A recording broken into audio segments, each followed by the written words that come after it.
Good morning, folks. Please come in, have a seat. Good to see you. Hey, I've had a chance to think about your daughter Mo's situation, and let's see if this makes sense to you. Clearly, she seems to suffer from the fear of being judged poorly by others, mostly by strangers, but also from people as close to her as her grandparents.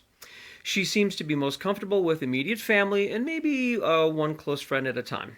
Her fear of being judged is so overwhelming to her that she believes she will simply break down and cry at any time, which would likely have her withdraw even further. It seems like the only way she can manage facing groups is anonymously through social media.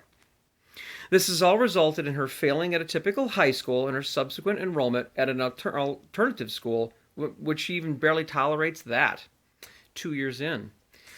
Speaking in what we call behavioral terms, she's getting a great deal of what we call negative reinforcement, which means that she's been able to perform some actions to reduce the number of anxiety provoking experiences.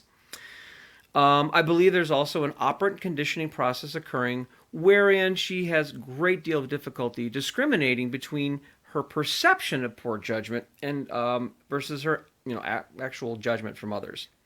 She seems to expect to always be judged and interprets much of her feedback in that light.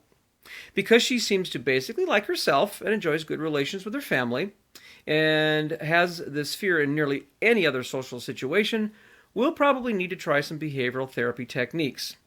You'll learn more about this as we go, but I'm thinking about exposing her to the very thing that upsets her in order to eventually extinguish her fear reactions, and we'll ease her there through what we call relaxation techniques and some guided imagery.